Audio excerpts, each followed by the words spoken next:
Hello, everybody.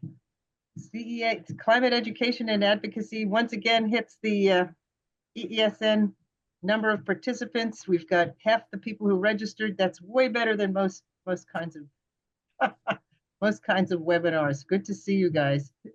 I'm Sarah Simon, but Tim Connors is the lead on this meeting, and off he goes. Yeah, and I think what I'll go ahead and start with is just for those that haven't been attending our meetings, a little bit of an understanding of what kind of work's been going on.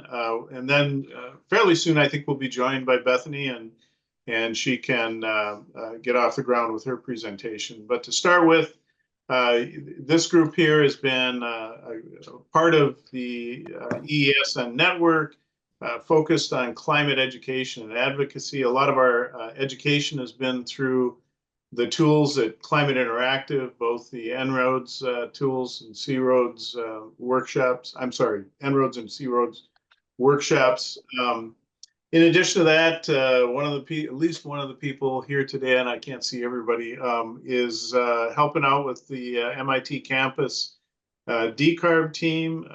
We've also written a number of letters to Congress and to the president, pushing agendas around climate, moving ahead with climate policy. You can see those actually on the EESN website. We've also, as individuals too, engaged in our local communities, trying to work towards sustainability plans within our local communities, and other varied local events. So all those things are, in a sense, things we've been working on. Today, we're going to hear from Bethany Patten, who's an individual that's come to the forefront here in the whole MIT Climate Initiative activity. Bethany Patten is an inaugural executive director of the Massachusetts Institute of Technology Climate Policy Center, MIT's front door to provide evidence-based climate research for local, state, national, and international policymakers. Previous to this, she served as the Director of Policy and Engagement for the MIT Sustainability Initiative, where she co-founded MIT Climate Pathways Project, bringing together faculty, staff, and researchers to advance the adoption of evidence-based climate policy through top-tier decision makers.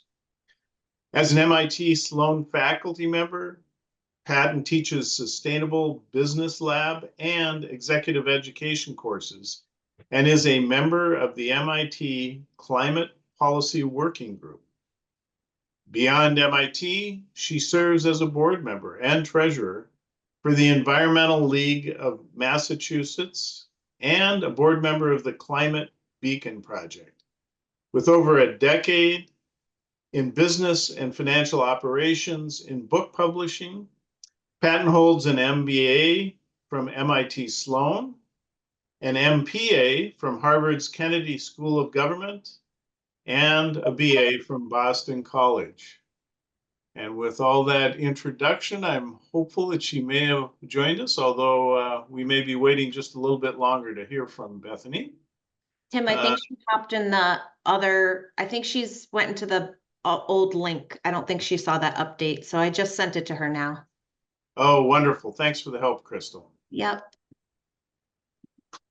So before we get underway with Bethany, if there's a couple quick questions or comments, I'm sure we got just a moment or two to take them until she joins us. I would also mention that this is a meeting, so you can use the chat freely. We appreciate if you're on mute while other people are talking, but we hope to have a good amount of time to have a general conversation, because climate education and advocacy is got the same mission as the Climate Policy Center, and we're all concerned about how fast can we get things going. And since there are so many outside of us outside of MIT, there's an awful lot we could be doing. So anyway, good, she made it. Good. Sorry about the Zoom. No problem. Well, thanks for joining us, Bethany. Appreciate it. And I went through an introduction of you, so we're kind of ready and anxious to get going to hear about the story you were here to tell today. Great. All right. I'm going to do a little bit of repetition just for everybody's sake. I know people are sort of at different levels of knowing what's going on with climate at MIT and the climate project. So I'm going to do that and share my presentation and put it into presentation mode. Actually, I might just do this because it'll just be easier. Can everybody see this okay? Yep. Okay, great.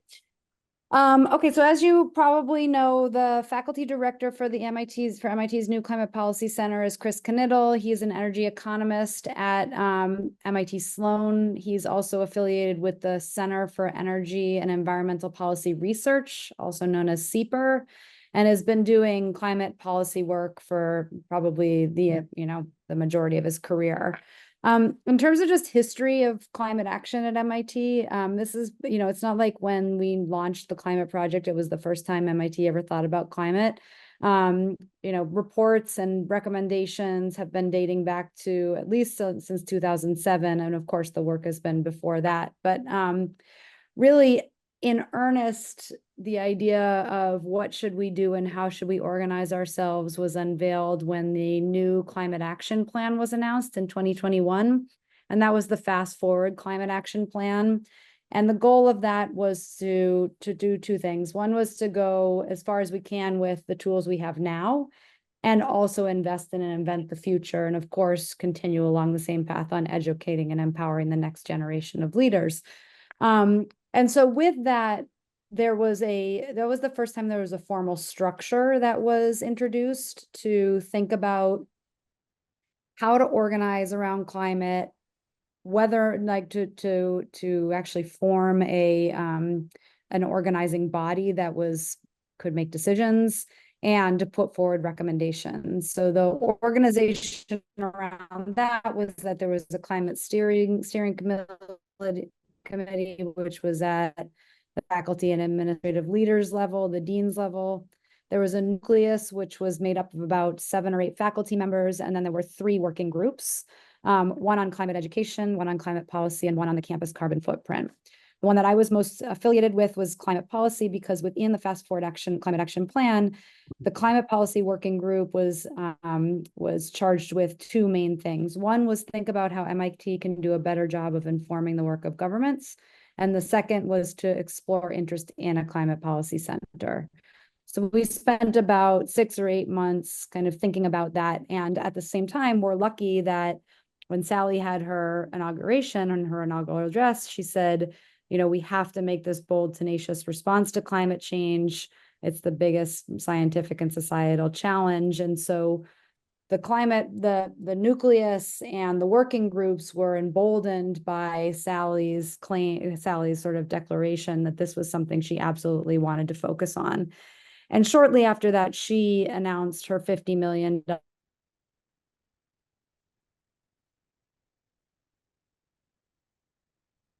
Bethany, I think we lost your audio.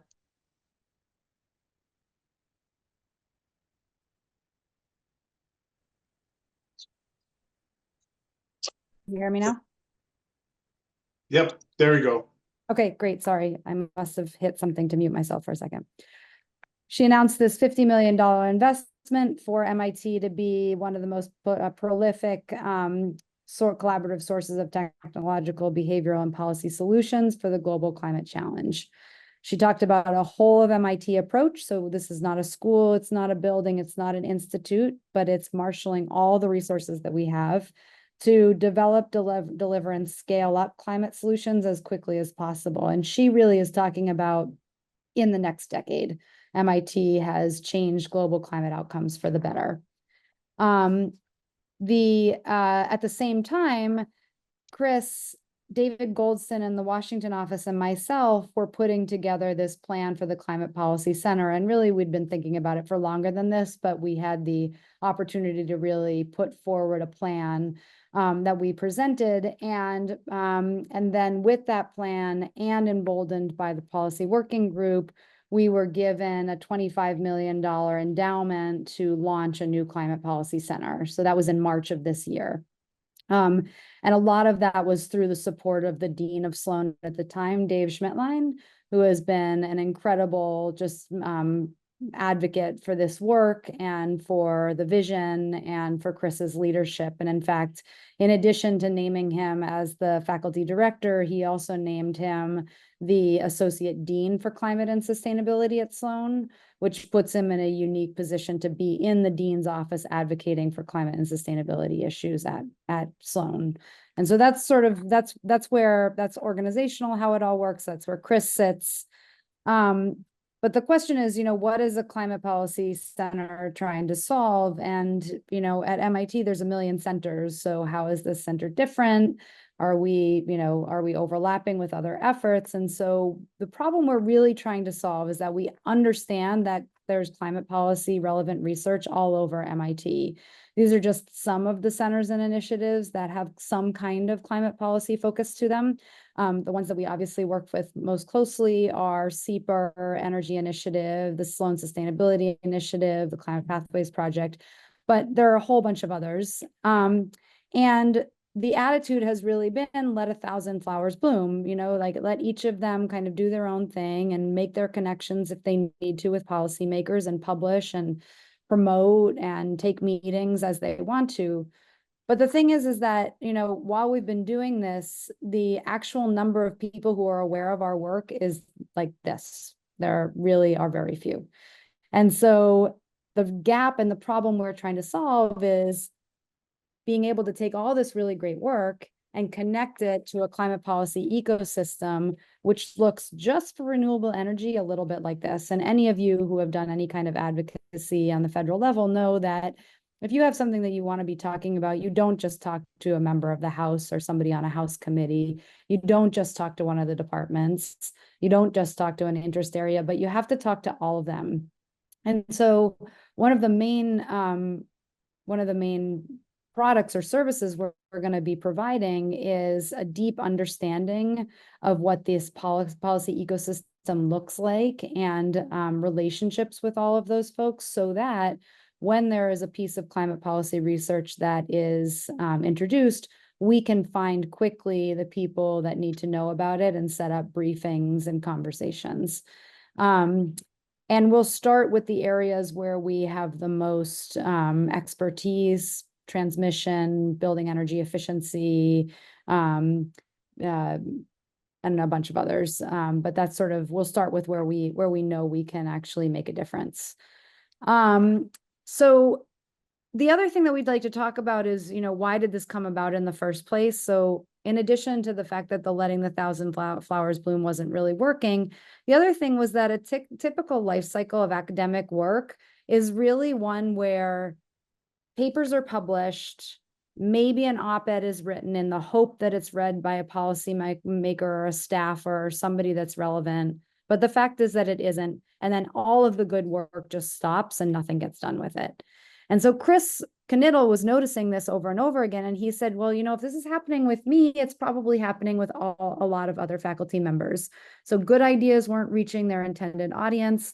And our contribution to emissions reduction was limited to the limited access and relationships that we had in the policy ecosystem. And policy engagement isn't for everyone. If you're a junior faculty member who is just trying to get to tenure, the kind of work that it takes to build these relationships is really tough. And so some of the other gaps we're trying to fill is just building those relationships so that it's much easier for junior faculty members to be able to engage and have impact earlier on. So once we kind of noticed that there were these problems, and there were, we started to think about experiments and ways that we could potentially, run a pilot and see if more engagement with the ecosystem led to more results. And so the first pilot that we ran was with Senator Hickenlooper of Colorado. And what happened was the senator had introduced a bill called the Big Wires Act. And because of some relationships that Drew Story and the Policy Lab had, he heard about it. And Hickenlooper said, listen, we know that there is an emissions reduction value to this piece of legislation. We think it's going to reduce costs for ratepayers. We think it's going to help homes recover in the case of extreme storms because of it was an increased, the bill is talking about increased transmission lines between between regions of the United States. So if you increase the capacity of transmission capacity, then it allows for, it allows for more transition across regions when you have downtime, or potentially if you just want to move, you can just be more responsive to different energy demands. So anyway, they went to Drew and said, like, can you do anything? And he went to the Energy Initiative and they said, well, we have somebody here who could do this analysis, but he's a postdoc and he has the project he's working on right now, so he can't do it. So then Drew said, well, maybe I'll go to CEPR and see if they have some money for it. And it turns out that CEPR was able to get a little bit of money from going back to earlier in our story today, the climate nucleus, to fund Juan Senga, who is a research scientist. And he was able to do the analysis in 3 weeks. And we were able to get it to Hickenlooper's office and present it. And we published what we call a research commentary that was cited in a press release by the senator's office. So MIT announces that they, that there is, by increasing the transmission capacity, it reduces emissions, more homes can get back online faster, and the cost to ratepayers is lower. And so that was just in and of itself just showed that by having those relationships and having a research scientist who could respond quickly and do analysis and wasn't competing with other projects in time and publishing, we were able to put something out pretty quickly. It also got the attention. Big Wires doesn't include Texas for all the reasons that you can imagine, mainly being that ERCOT does its own thing. But it got the attention of a member of Congress in Texas who said, what would happen if we connected Texas to this? Would it be better? And turns out it was. And that got a whole bunch of media attention. The Hill, E&E News. We even got to talk to the economists who said, while they weren't going to be covering this, they wanted us to stay in touch with them and keep them informed of what we were doing. So this now adds another layer of relationships. So this is why the policy ecosystem is important, because it's not just about the policymakers, but it's also about the media who is communicating to the policymakers. And so this is what we're trying to really build out, is this group of people who know about and are aware of our work. We did a second pilot around EV charging stations and data transparency, which I can get into later if anybody wants to know, but all that to say that we've been able to work with Harvard on creating some draft language for legislation that might be adopted here in Massachusetts. Okay, so how does this all fit into what's going on at MIT and the climate projects? Well, a couple of different things. So one, the climate project, really the idea of the project is to identify these critical gaps and bottlenecks that are constraining the process for action. And so in the project, what's been announced is these 5 or 6 missions. The 6th one is wild cards, which is a little hard to explain, so I don't have it in here. But the leadership of the missions has been identified. And the idea of the missions is to identify a big bet, or what I'm calling kind of a moonshot project, in each of these categories. And so there's, decarbonizing energy and industry, restoring atmosphere, frontline communities, healthy, resilient cities, and this mission that's called inventing policy approaches. So different from the Climate Policy Center, each of the missions is going to be working on one project. And the project for the inventing the policy approaches has not been defined yet, but it would be really looking at, where is our approach to climate policy failing? At what level, on maybe it's multiple levels, and what could we do to just fundamentally change the way that we approach climate policy development and decision making? So that's what's going to be focused on in the mission.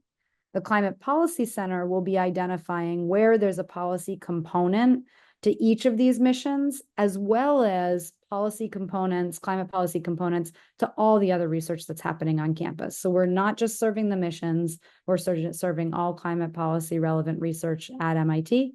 And we're bringing in new ideas and finding faculty and research scientists who can work on them. Our mission is to serve as a trusted, nonpartisan resource for policymakers who wish to advance evidence-based climate policy. We want to be MIT's front door for policymakers so that it isn't disparate anymore, but they know to come to us when they want to ask questions, get advice, request analysis. We also want to amplify the efforts of the climate project as well as all the research that we're doing. And we all want it all to be this two-way street. So we're developing relationships and bringing that information back to us. The way we're doing that is through three things. One is we're just going to focus on heightening the awareness of MIT expertise and tools in this domain. We're going to do that through convening, informing, and recommending. So whether we're doing we might do forums. We'll definitely be hosting the annual U.S. Staffer Congressional Seminar. We're going to look for opportunities to analyze and translate climate policy proposals. And so, I've sort of talked about some of those examples, but I can get into them in a second. So an example of heightening, hold on, let me just find this. Where is it? Heightening awareness of MIT tools. I think all of you know that the work that Crystal has been spearheading for quite some time now, and these numbers are not correct. It's closer to 15,000 leaders across government, business, and NGOs. We've been taking the En-ROADS model, doing briefings in government, business, as well as leaders in NGOs, academia, think tanks using the En-ROADS model. I talked already about kind of an example of convening, informing, and recommending on working with the Salata Institute and CEPR on EV charging station data transparency. And then, of course, the example of translating climate policy research is the Big Wires Act. Our team is growing. So we've got, besides Chris and I, Drew Story, who's at the Policy Lab, splits his time with us. He's the policy director. Joshua Hodge is going to be from CEPR, is going to be our research director as well. So he'll have a cross function. Crystal, as you know, is the program manager, program director for the Climate Pathways Project and a senior associate director. And Tony Tran is going to be working on our operations. We have some affiliated faculty already with Catherine Wolfram, who was former U.S. Treasury Deputy Assistant Secretary for Climate and Energy, and now Professor of Applied Economics at Sloan. Christoph Reinhardt is working on a project with us that is engaging with the UNFCCC on building efficiency, and John has been one of our biggest supporters, and all of his work with En-ROADS has really set the stage for all of this and been a proof of concept that MIT can do it. So I'll leave it there. I did a lot of talking. Hopefully it was helpful, and open it up for questions and dialogue. And certainly anybody that wants to jump in here, throw something in the chat or speak up, you're welcome to do that. In preparation for this, Bethany, as you may remember, we as a group, and particularly there's a few of us that have been meeting biweekly, writing the letters and doing advocacy and education. We're very excited about the formation of the center, and just wondering if there's any way we can help, either through outreach to policymakers or by helping you reach into communities. Does anything come to mind? And, again, don't want to put you on the spot or anything, but as you think about what you've heard about our group here, is there anything that comes to mind that we might be able to deliver to the center that would help you get your work done, move ahead faster?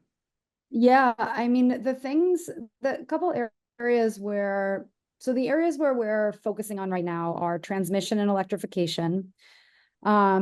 We are thinking a lot about what Chris is calling energy communities. So these are any communities that are particularly affected by the transition.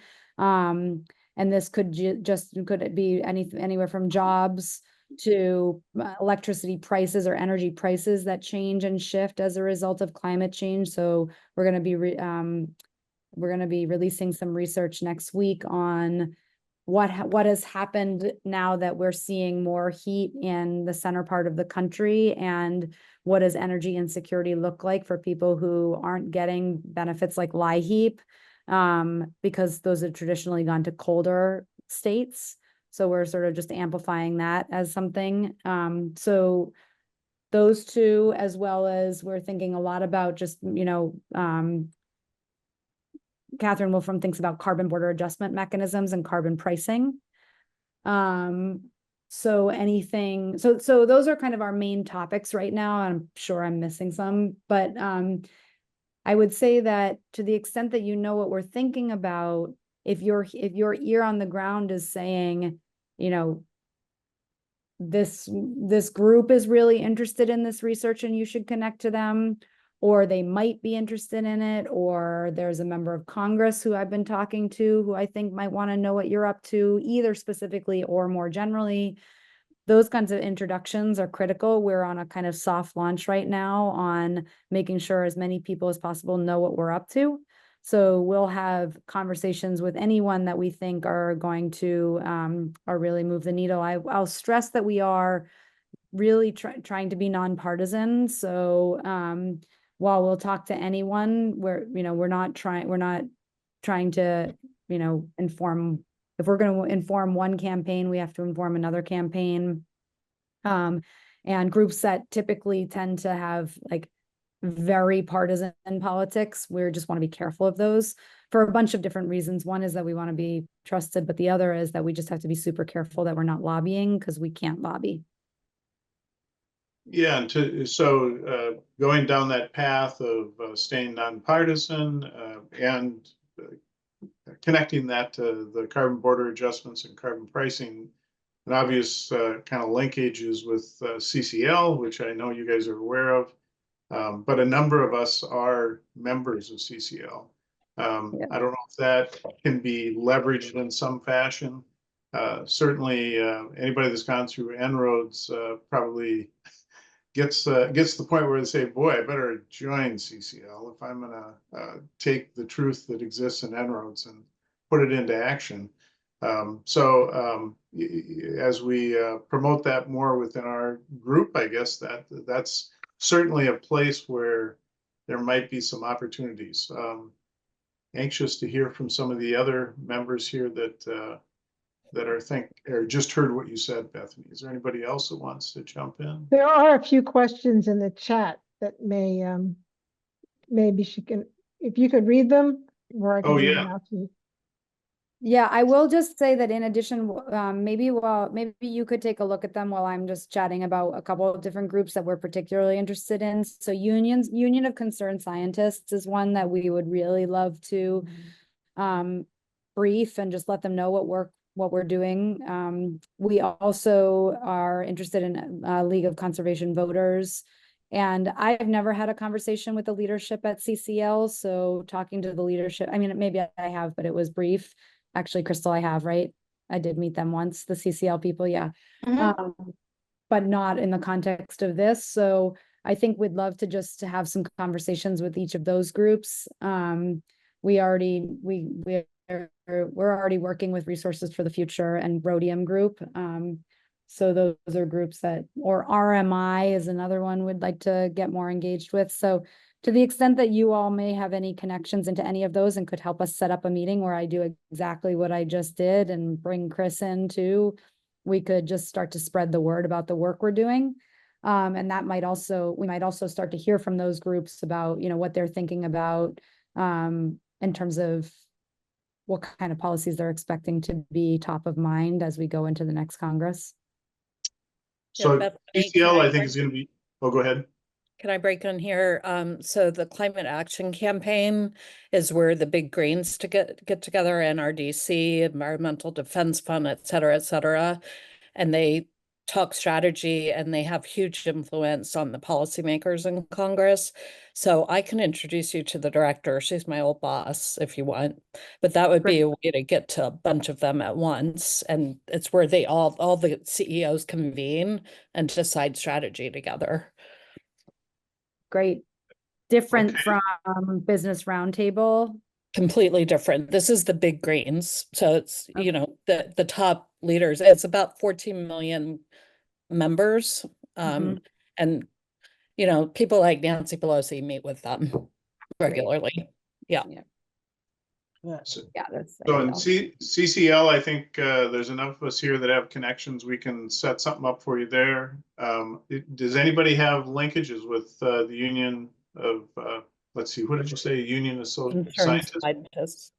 Yeah. Sarah does? Okay, so Sarah, maybe you can follow up in that regard. With somebody in the Massachusetts office anyway. Yeah. I can certainly pursue that. John Rogers, his name is John Rogers, but anyway. We'll start there. Yeah, that's great.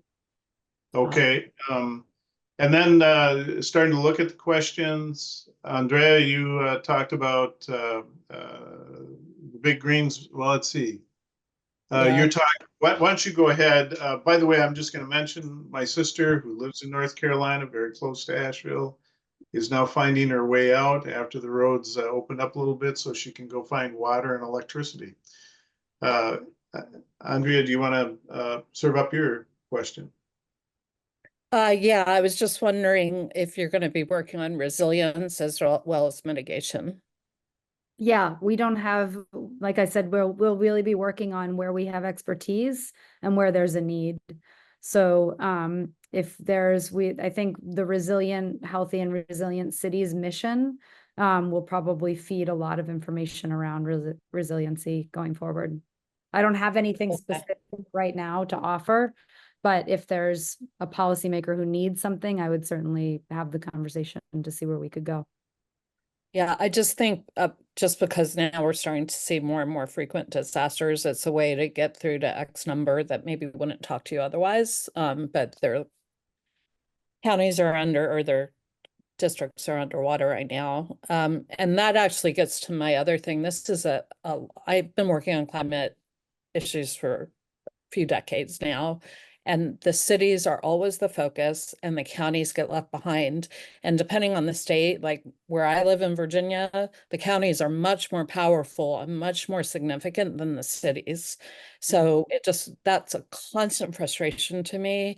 And the other thing is that's how to get to rural and conservative leaders in Congress. So if y'all ever want to talk about that, I've been thinking about this for a long time and I have strong opinions on it. Because you're getting all the liberal progressive leaders with the cities and you're missing out on all the rest. That's a great call. I just on the resiliency, I mean, I think the work that the big wires work is resiliency work. We just haven't packaged it that way, but it absolutely is because it's about keeping homes online in extreme storms. Mm-hmm. And by the way, I put all the all the groups that are in the climate action campaign. You can see Union of Concerned Scientists is one of them.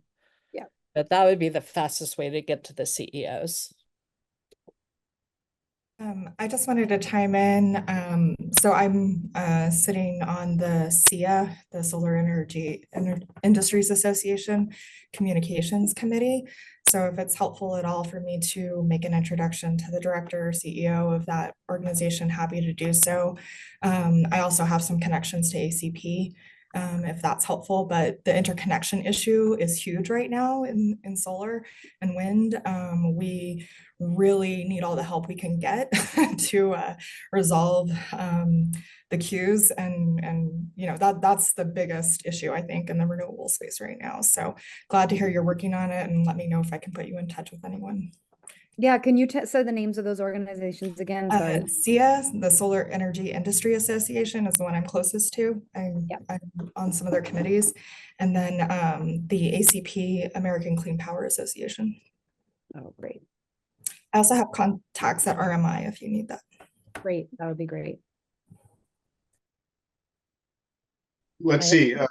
looking here for some more material. There's a lot of good comments. I don't mean to skip over any questions, but I think Dan, Andre, you have some more really good information in here that we can codify and give back to you, Bethany, to leverage as you see fit. Great. There is a question from Stephen. I'm not sure I quite understand it. Stephen, you commenting, this is a great platform for policy. How and with what organizations international are you looking to coordinate your work? Is there anybody?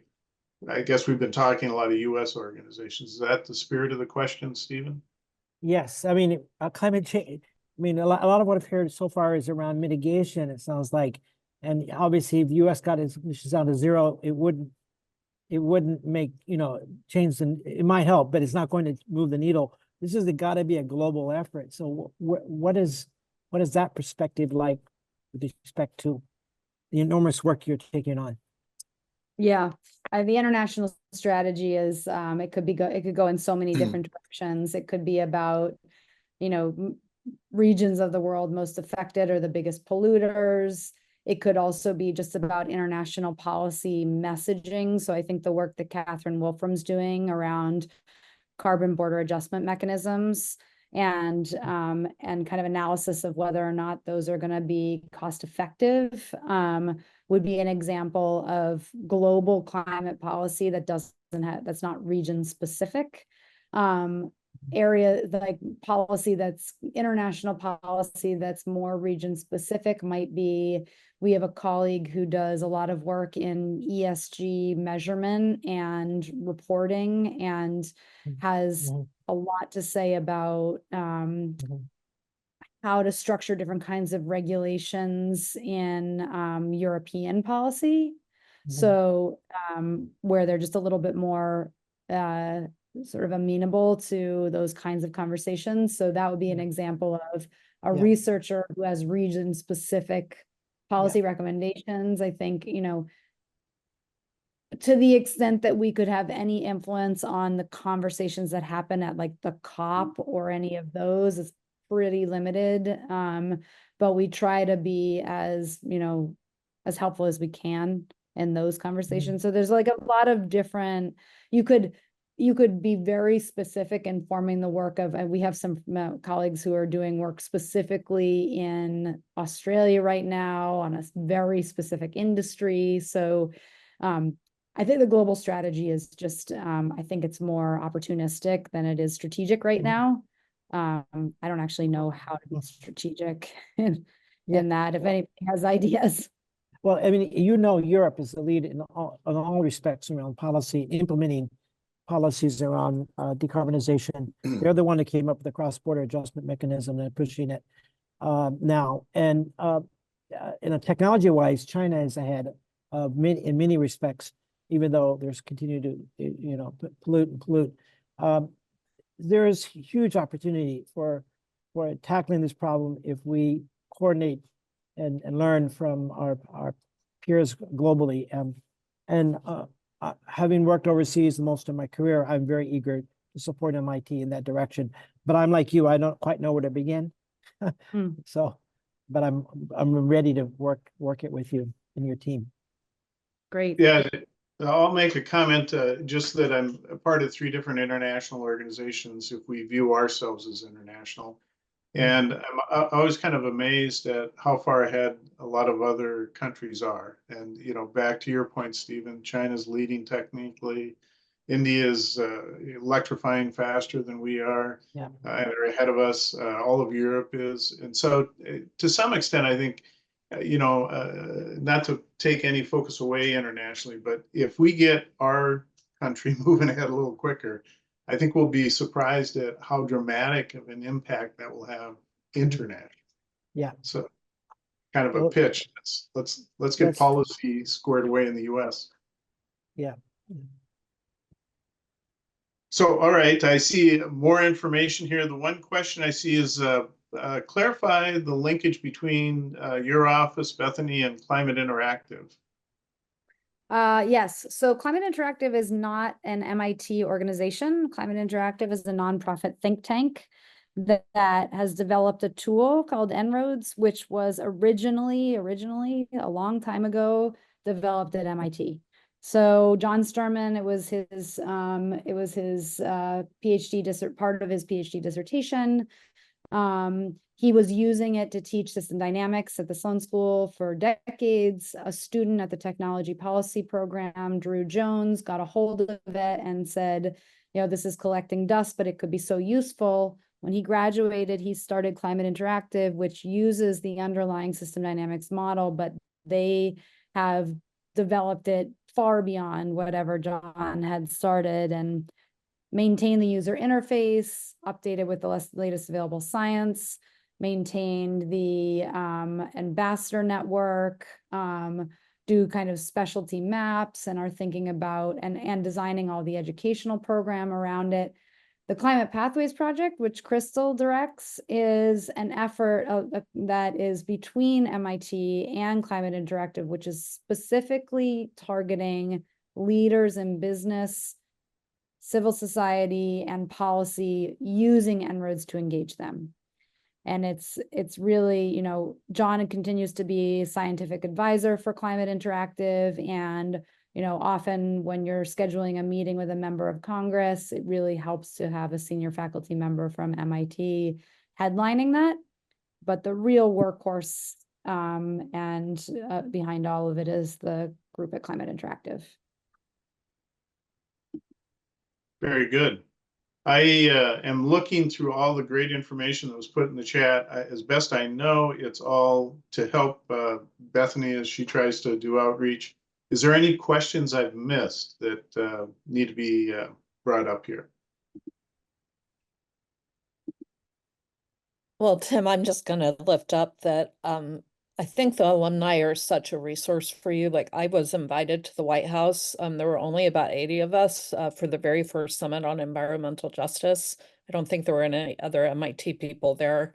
And I now have a direct line with them. So given that you've got empowering frontline communities, that's someplace I'd really love to help you all, because I'm connected into the frontline communities. So Great. I'd Great. like MIT to really help there, especially. Yeah, I think that mission is being led by Miho. And right now she is just doing the gap analysis. I'm not sure what her moonshot project is going to look like, but I would just sort of start to be aware of her work. If I were you, just digging into what she's up to. She's at the Department of Urban Studies and Planning, I think. Yeah, so that's where all that work will come out of. Okay, so just basically stay aware, but there's nothing to, yeah, right now there's nothing, none of the projects have happened yet, right? We just have mission heads, and they're doing an analysis of where they need, they're designing what their moonshot projects should be, but they don't know what they are yet. I encourage you to keep either Tim posted or the network, the EESN network, about what the topics are, because if we put that in our newsletter, which goes out to 5,000 or 6,000 people, alums, if people are doing that kind of work, they would know who to talk to at MIT. I don't think a whole lot of people turn around and look back at MIT, although the network group, MIT Alumni for Climate Action, does look into MIT. They're busy doing the sort of solutions work of decarbonization at MIT. But if you can let either Tim or me know, I mean, are we supposed to just sign up for your newsletter like we've signed up for everybody else's newsletter? But if you would be so kind as to just drop a note for us, do you have a list of what kind of work is going on, or is it all in your head? So you are talking about the Climate Project, which I am not in charge of. And that is Tom Kiley. And I think you know Tom, Sarah. So, and there's going to be a VP of climate that's going to be announced soon. Right. So the work that you all are talking about is coming out of the Climate Project. I am only focused on climate policy. And so to the extent that, you know, what we're working on, you know, well, I just gave you a rundown of what we're working on, and it's on our website, or at least it will be in the next couple of days, I think. And from there, it's really more about hearing. I actually would sort of flip the script and say, if you're hearing about topics that you think MIT should be responding to from a policy perspective, send them my way. Because that's what we know what kind of research we have, and how we're going to package it. It's understanding what communities are concerned about that we don't have a good read on. And Right, that's but you have, yeah, okay. There's just so many places that we have to keep track of at MIT. If it's on your website, what your current, themes are, current topics, and I will take and distill that for our, 2-page newsletter, 2-screen newsletter. But that's a lot of work. If you're doing six particular things and everything else is over at the climate project and the missions, you don't have to report that to us for sure. But if we knew which policy activities, I guess I'll just have to do that. I don't know if that matches up, Tim, with what we've been discussing. If you want to go. Well, yeah, I mean, one of the things we've done is we've written about 10 letters, took different topics that seem to be tied, as in our mind's eye, as to things policymakers should move ahead with.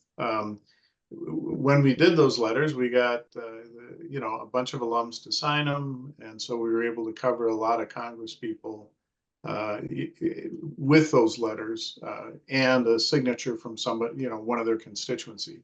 So to some extent, we've hit a lot of subjects. We could use a couple more subjects. So if the subjects were topical in the context of what's going on at the institution, and we're supporting you with letters, that might be one collaborative aspect that could move ahead, which kind of leads into another question. It's not entirely clear to, Sarah has an ESN distribution list of 4,000 to 5,000 people, but inside of our little education and advocacy group, we aren't connected to a ton of alumni, and we'd love to expand on that. Not really sure how to do that. Not really sure if the institution can help us, but certainly we know when we're doing advocacy, if we have a longer list of alums, we're more impactful. So I don't know, I'd redirect for a moment. What thoughts, is there any thoughts that come to mind as you're going to meet with policymakers and as we're trying to, in a sense, support that? Is there a way to expand your work from beyond institution to a broader group of alumni and help us? We might have the energy to kind of work with the alumni. We don't necessarily have all the vehicles to get to the alumni. So anyways, I'll kind of throw that out there. Is there an area of collaborative activity that comes to mind that's tied to helping us get to more alumni in an effort to help you at the center? That's a good question. I would probably want to talk with our alumni relations people. I think right now what's going on is the project, as the project's launching, everybody is having to sort of redirect their activities. So the development office is saying, okay, if I've been selling these parts of MIT for the last decade, and now I have to sell these, who are the new relationships I need to make? And what are the new materials I need to produce? And who are the new people I need to talk to? And I would say alumni relations is probably going through that same process right now, where they're saying, okay, if we know the two focus, the Sally's focus areas are AI and climate, like we need to do a new sweep of our alumni to see if there's anybody that emerges, and like, are we going to do events around this? So given that we don't even have a VP of climate yet, I don't know if there's a strategy there, but I would say, so going back to the other question, I wonder, I totally can, as an alumni, I can totally identify with not knowing how to navigate the school, and I work in the school. So I would say that you all are a wealth of knowledge in this particular space, in the climate space. I would actually recommend that we just touch base like every few months where I just give you a rundown of the new things that are going on. Are you all there? Yeah. Yep. Okay. That would be Yep. great. Yeah. That'd and be then- Froze. Yeah. Yeah. That way, and that way we have a chance, it's on the calendar. Nobody's feeling like they're kind of bombarding inboxes or like something gets missed, but we just check in, you know, once a quarter and I let you know what's going on. Yeah, that would be very doable. So I'll take an action to make sure we're doing quarterly updates. Great. Wonderful. And even if it's just 10 minutes in your regular meeting, I can say, here's what's going on. Here's who we've talked to. Right. Yep. Yeah, and you know, so Can many I- names came up today. We could literally start just tracking through who we've reached out to and a status update and try to plug through all these names that have come up. Yep. Can I add I'm really glad to see the climate project projections forward and also with the policy initiative, this one here. And I was glad to see that early on you were talking about the effort at creating communication tissues between all the different initiatives at MIT is so decentralized so that it can things can be focused and channeled very quickly. One of the things that one angle and concern that I have is on the one hand, like MIT scientists, like most other ones on climate science, increasingly focus on the ever accelerating urgency of things that were considered very distant in the past, you know, the urgency of large impacts. And in the world of financial risk analysis, that's actually been something that there are people who've been focusing on that as well. There's a very prominent guy, Bob Litterman, who's been doing analysis about that. He's spoken at Sloan about this.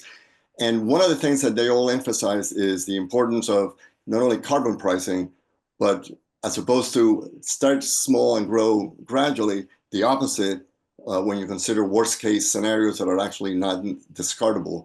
And so it's a different approach to things, but it ties to another concern that a number of people have about the way industry and MIT relate, you know, because industry sees MIT correctly as a prominent influential center. To the degree that all this initiative becomes more focused and all that, I would imagine that the policies approach would also attract a lot of industry focus. And there I see there are two tendencies. There's the side of industry that basically sees the future and says, we got to be part of this, and how do we do it the best way forward? There's another part, which is the more cynical one, which is from the fossil side, which is we've invested a lot. We're continuing to invest a lot in these things. This stuff is important. It's going to make influential decisions. How do we bring a lot of resources and attention to MIT, to this policy initiative, and somehow steer things to a gradual, you know, the things that protects their investments as opposed to the urgency that science and financial risk analysis points out. So it's just a concern. I don't have a solution, but I think it's good to anticipate things rather than be swept by them. Yeah, I agree. Definitely. Yeah, clearly we've already kind of seen that in action at MIT, so we're aware of it. But yeah, I'm very hopeful. The world's changing quick. Fortunately, some of the reason is things like what happened, you know, in Florida and North Carolina here this week. But hopefully that will diminish as time goes on. Any other, particularly people that haven't participated in the past, that want to bring up topics or explore what we're doing? I'll even suggest if you have questions about what CEA has been doing, you know, you're welcome to ask some questions there too. Tim, I have a question for you. Do you have like a map or a list that could be made into a map of where your members are located in terms of like their districts? So like you have this really large expansive list of people who you're sending out information to, but then you obviously have a subset of people who are members or active or have signed these letters and such. I think it would be interesting just to know like where you know, in the country are these folks located? Similarly, we have that sort of mapping of En-ROADS climate ambassadors. So if something comes up on the ground in a local area, we can say, who do we have on the ground there? Who's been presenting this to policymakers or business leaders? That's always a really helpful resource. Yeah, we should probably start an email to get a better clarification of what would be useful. There's kind of 3 levels. One is a very, relatively small group of people that are part of CEA, EASN, CEA. There's a second group that has let us know they're happy to sign letters. And then there's a third group, which would be Sarah's broader EASN newsletter list. And so Crystal, I did the last, this is Dan, I did the last letter for CEA, and I have a file with all of our names and the districts that, each of the signers for that letter represent. We had, I think, somewhere like 80 some odd alumni signatures on that letter. And was supporting, big wires and interconnect. So we're aligned with you guys in that way too. Yeah, that's great. CEA has been great in that when we send letters, we look up who's I shouldn't say we, Tim and Dan and the crew look up the congressional districts and they send it to the specific representatives and things. So it's actually made some relationships. Now, we have other hats as well. I mean, I don't know that we can credit the CEA letters with Tim developing a relationship with his representatives, but it certainly is a part of it. They want to hear from MIT alums, many of them. Yep. Best way to get an elected official to do something is get their constituents saying it to them. Totally. That's what I'm thinking. Especially smart, rich MIT alumni. Yeah. Some of us are rich. I'm not. And Crystal, I'm in Kentucky, so that got me into Mitch's office when we started lobbying. So that was one of the ends, at least. Yeah, that would be great. It would just be great information to have, a little mapping project there.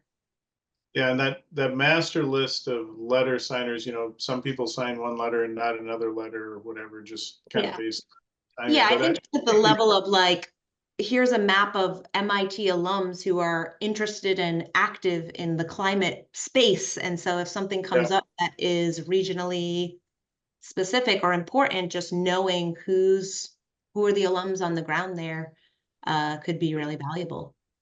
I'd also recommend looking at who's in elected office, because I was a local elected official, and so I know my US senators on a first name basis. Right. So even if it's because there's quite a few alumni who are elected officials. Yeah. I don't know if they're all good on climate. I would hope so. Well, the master list for letter writers is about 200. And then I don't know if there's a way to filter, Sarah, your list for, let's say, people that are more oriented towards climate topics. We can work that offline, but certainly we ought to be able to give you some indication or attempt to expand that list. So, okay, we've got about 2 minutes left, particularly the participants that haven't been working with us a lot. I'd like to open up any questions you might have as a priority. If not, I would ask one more thing. Bethany, you've listed your pillars, et cetera. What projects are you focused on right now for climate policy? Just so we kind of have in mind what, which researchers are going after which questions for the Policy Center right now. Right. So I guess this is what I'm trying to say is that we don't have researchers for the Climate Policy Center. No, I understand that, but there were some topics that you're trying to find people at MIT for. No, not that we're trying to find people at MIT for. What we're doing right now is we're finding MIT people who have climate policy relevant research and helping them get it in front of policymakers. So right now we're mainly working with the research that comes out of CEPR. And the big thing that we're thinking about right now is on energy communities and affordability of energy. Okay. but also some work on transmission and increasing transmission capacity. Okay, thank you. And the third one is carbon border adjustment mechanisms. Which, by the way, that's kind of, a lot of organizations view that as the gateway drug into carbon pricing. So it's Yeah. Mhm. it's a good way Although to some focus it. politicians think that you can have a CBAM without a carbon price. So Yeah, I think that's great, because then they'll sign on for CBAMs and they'll find out they're wrong, but okay, it'll be too late. yeah, they might know that too, actually, but yeah. All right, well, thank you all for having us, and Crystal, thank you for organizing this, and all of you for including me. I really appreciate it. Thank Yeah, you we- very much. Definitely All look forward to working with you in the future. Amen. Great. Great. Thanks. All right, see you, and it was good to see you again. Thanks, Andrea and Tim. Thanks, Sarah. Sarah, for your help. Thank you. Bye. Bye. Super presentation. Thank you. Good work. Great. Thanks, Bethany.